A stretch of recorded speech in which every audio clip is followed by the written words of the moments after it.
ధరలు ఏ స్థాయిలో ఉన్నాయి?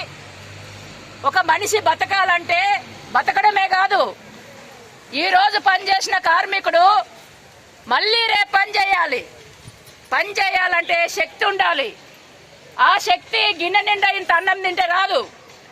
అందులో కూరగాయలు ఉండాలి, పప్పు ఉండాలి, ఒక కోడిగుడ్డు ఉండాలి, 200 గ్రాముల పాలు తాగాలి, కనీసం వారానికి 2 సార్లు 3 సార్లు మటనో చికెనో తినాలి.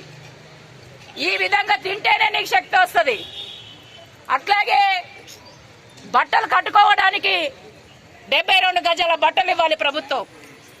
మన పిల్లలు చదువుకోవడానికి చదువుకి ఎంత ఖర్చు అవుతుందో దాన్ని కూడా గమనించాలి ప్రభుత్వం. మన పిల్లల పెళ్లిళ్ళైతే ఎంత ఖర్చు అవుతుందో దాన్ని కూడా గమనించాలి. అట్లాగే హాస్పిటల్లో ఆరోగ్యం బాగలేకపోతే హాస్పిటల్ సౌకర్యం ఈఎస్ఐ కూడా ప్రభుత్వం ఇవ్వాలి. ఇవన్నీ లెక్కలేస్తేనే కనీస వేతనం. ఇవన్నీ లెక్కలేస్తే 32,000 34,000 ఉండాలని ఆర్ట్రైడ్ కమిటీ చెప్తే 34,000 కాదు, కనీసం 26,000 అయినా ఇవ్వండి అని కేంద్ర కార్మిక సంఘాలు అడుగుతున్నాయి. 26,000 ఇయ్యరా నాయనా అనేసి మనం అడుగుతుంటే 10 ఏళ్లైనా కూడా ఈ రోజు మన గురించి మాట్లాడట్లేదు. 10 ఏళ్లయింది, 10 ఏళ్లు పూర్తయింది, కానీ కార్మికుల గురించి కనీస వేతనం గురించి మాట్లాడట్లేదు. మరి ఎట్లా బతకాలి? నువ్వు పెట్రోల్ ధరలు పెంచుతావు, డీజిల్ ధరలు పెంచుతావు, గ్యాస్ ధరలు పెంచుతావు, పిల్లల చదువులకు లక్షల రూపాయలు అవుతున్నాయి.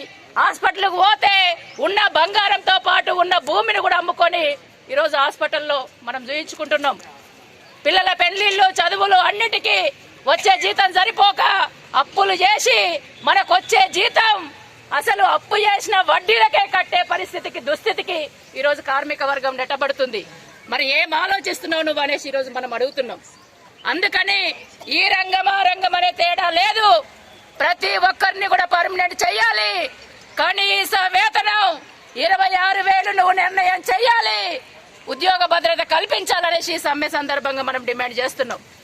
ఇదే కాదు, మనం పనిచేస్తున్నాం చాలా సంవత్సరాల నుండి. ఐసిడిఎస్ లో అంగన్వాడీ టీచర్ హెల్పర్లు అయితే 48 ఏళ్ల నుండి పనిచేస్తున్నారు. అట్లాగే ఆశాలు 18 ఏళ్ల నుండి పనిచేస్తున్నారు. మున్సిపల్ వాళ్ళు అయితే గ్రామ పంచాయతీ వ్యవస్థ పుట్టినప్పటి నుండి పనిచేస్తున్నారు. ఐకేపీ వాళ్ళు పనిచేస్తున్నారు.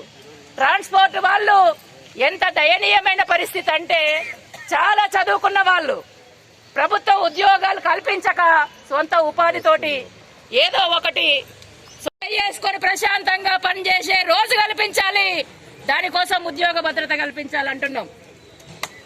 అట్లాగే కనీస వేతనం 26,000 ఉండాలంటున్నాం. 26,000 కేంద్ర కార్మిక సంఘాలు చెప్తున్నాయి కాదు, డాక్టర్ ఆర్ట్రైడ్ కమిటీ నిర్ణయం చేసింది. కనీస వేతనం ఎట్లా నిర్ణయం చేస్తారు?